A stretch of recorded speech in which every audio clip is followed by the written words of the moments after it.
All right, so here's my little beater bar. I'm not going to say anything, but this is a propeller balancer, like a hobby for airplanes and things like that. It's a hobby balancer for wheels, props.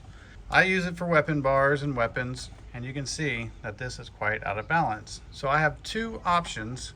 I can either add weight to this side, like I did on Big G's bar. I had to add 0.6 ounces, or I could take out from this side. Because this is seriously overweight, what I'm going to do is I'm going to take some weight out of this side. I'm just going to put a little groove in here. So let's see how that works out, and I'm going to show you how I balance. All right, we have a small groove going. I'm going to throw it back on the balancer and see how much progress we've made. You can take a little extra off, but it's really hard to put it back on. Let's see, we'll put it on like this. Still got a ways to go. A little more progress. We're going to check it. It's getting hot too. Okay, so we got everything rigged back up. Let's see.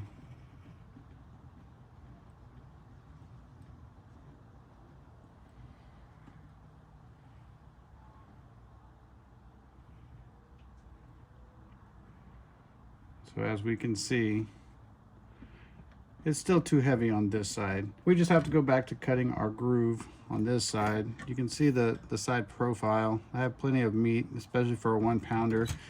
And the more weight I take off of this, the better my chances are of getting this robot underweight, because Gumbo right now, with this bar and with the new sides and everything, he's 3 ounces over. And if I can't find a way to get rid of 3 ounces, then he's gonna have to be a shuffler. So let's see what happens.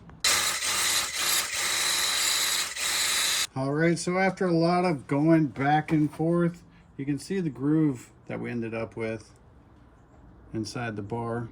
I don't think that's going to be enough to make the weapon bar fragile on the hitting end,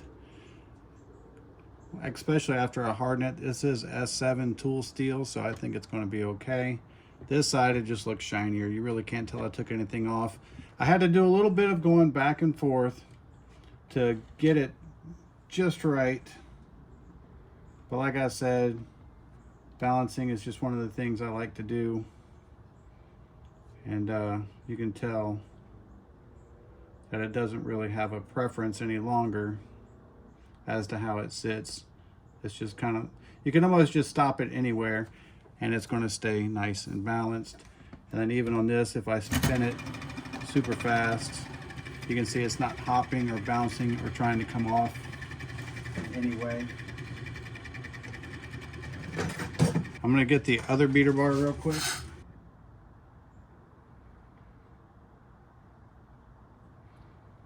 There you go. You can see how nice and easy that one is. So this is the other one. I already pressed some bearings into it, so I'm just going to use the bolt instead of the little rod. I'm going to put it on the machine all the same, and you can see how much this favors one side. And if I spin it fast, you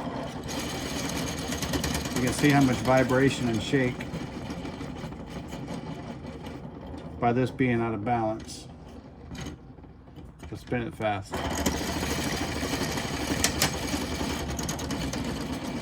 You can see how it's just all over the place. And then we come back to this one.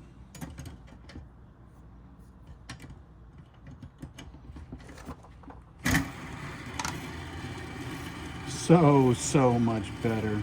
That's going to keep the front of your robot from hopping all over the place. It's going to give you better drivability, which all translates to better control and getting more hits.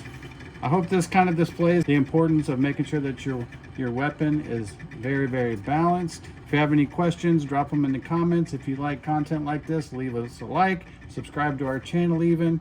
We're Team Junkyard Dog, and we're out.